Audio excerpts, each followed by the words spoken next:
Hello friends, आप सभी का स्वागत है अपने चैनल रेशमा हिंदी एकेडमी पर। तो जिसमें हम सीटेट के लिए संस्कृत के गद्यांश, पद्यांश और संस्कृत व्याकरण के महत्वपूर्ण प्रश्नों को करा रहे हैं। तो चलिए बढ़ते हैं गद्यांश की तरफ। तो आज का हमारा गद्यांश है गद्यांश 9। गद्यांश 9 है।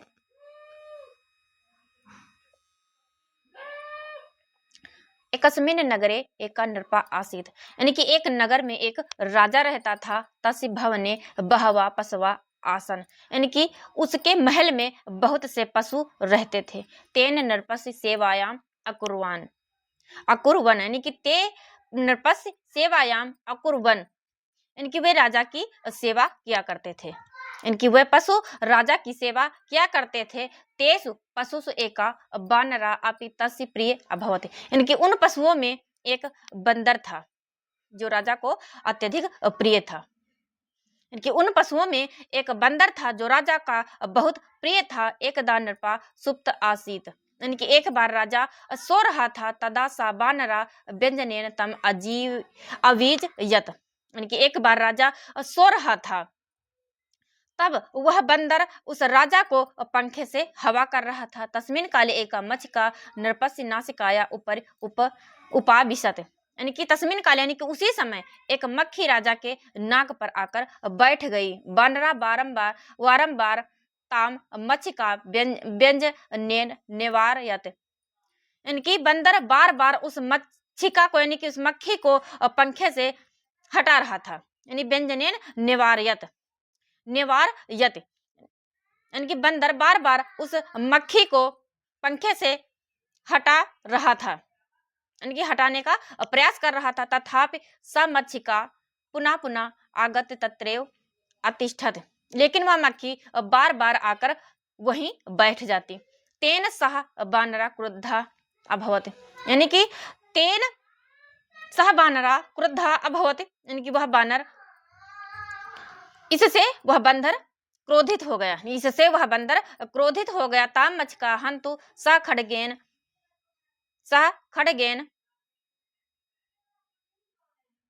अकरोत, यानी कि उस मक्खी को मारने के लिए उसने तलवार से वार किया, यानी कि उस बंदर ने उस मक्खी को मारने के लिए तलवार से वार किया। मच्छका तू उड्डीय दूरम आगच्छत, यानी कि मक्खी तो उड़कर दूर चली गई। किंतु प्रहरेण राजा नासिका छिन्ना अभवत, किंतु प्रहार से लेकिन उस वार से यानी कि उस वार से राजा की नाक कट गई। लेकिन उसके यानी कि बंदर के प्रहार से वार से राजा की नाक कट गई। अतः मूर्खा सेवका दूरता एवं त्याज्य, यानी कि इसलिए मूर्ख सेवक को दूर से ही त्याग देना चाहिए। तो ये था हमारा गद्यांश। अब इस गद्यांश से जो प्रश्न बनते हैं, चलिए देखते हैं उन प्रश्नों को। प्रश्न 1 है,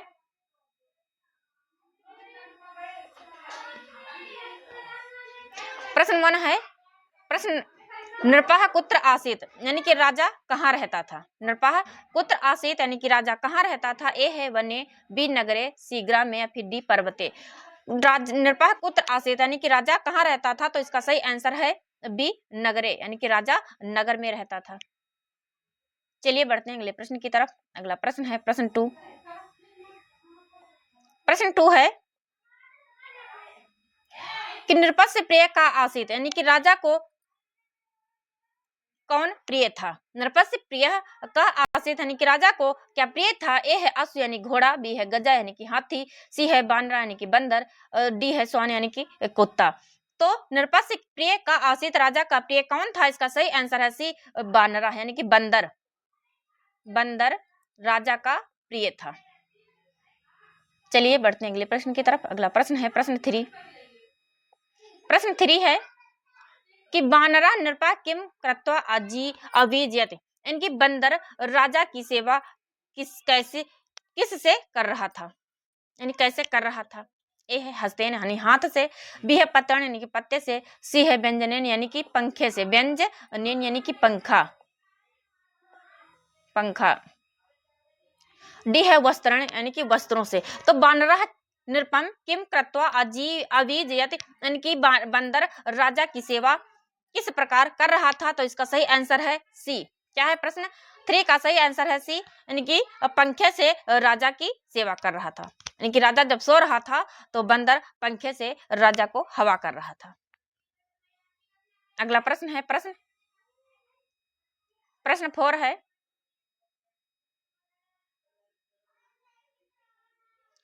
प्रश्न 4 है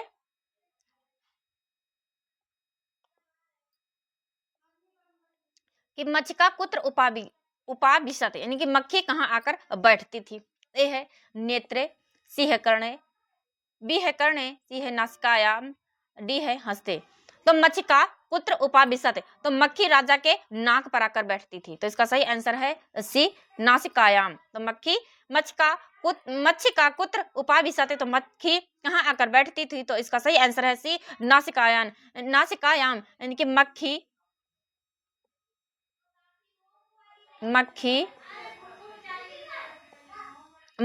राजा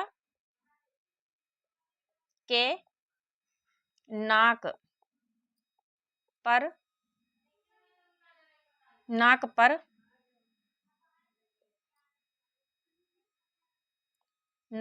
आकर बैठती थी, नाक पर आकर बैठती थी। तो इसका सही आंसर है सी। चलिए बढ़ते हैं अगले प्रश्न की तरफ। अगला प्रश्न है प्रश्न 5। प्रश्न 5 है कि बानरा कस्य प्रकारेण क्रुद्धा अभवत, यानी कि बांदर किस कारण से क्रोधित हुआ? ए है नृपस्य निंदा, इनकी राजा की नींद के कारण। बी है मचकाया पुनः पुनः आगमनात्, यानी कि मक्खी के बार बार आने से। सी है व्यंजन भंग्यात, सी है खड़का भावात। तो प्रश्न 5 का सही आंसर है बी मचकाया पुनः पुनः आगमनात्। तो प्रश्न 5 का सही आंसर है बी। चलिए बढ़ते हैं अगले प्रश्न की तरफ। अगला प्रश्न है प्रश्न 6। प्रश्न 6 है कि कथा या शिक्षा का, यानी कि इस कथा में शिक्षा क्या है? कथा या शिक्षा का, यानी कथा में शिक्षा क्या है? ए है बलवान सेवक श्रेष्ठ, यानी कि बलवान सेवक श्रेष्ठ होता है। बी है मूर्ख सेवक त्याज्य, यानी कि मूर्ख सेवक को त्याज देना चाहिए, यानी कि त्याग दे जाना चाहिए। सी है मित्रम शत्रु भवत, यानी कि मित्र शत्रु के समान होता है। फिर डी है पशुवा न विश्वसनीय, यानी कि पशुओं पर विश्वास नहीं करना चाहिए। तो प्रश्न 6 कह रहा है कि कथा या शिक्षा का, यानी कि कथा की शिक्षा क्या है? तो इसका सही आंसर है बी मूर्खा सेवका त्याजा। प्रश्न 6 का सही आंसर है बी मूर्खा सेवका त्याजा। तो ये थी हमारी आज की क्लास, जिसमें हम गद्यांश 9 लेकर आए थे। चलिए मिलते हैं एक नए वीडियो लेक्चर के साथ। तब तक आप लोग हमारे इस गद्यांश 9 को देखते रहिए, जो कि संस्कृत का अपठित गद्यांश है, जो कि एग्जाम की दृष्टि से अत्यंत महत्वपूर्ण है। एग्जाम में गद्यांश पूछे जाते हैं। तो चलिए अगला टॉपिक होगा हमारा पद्यांश। क्या होगा? तो पद्यांश।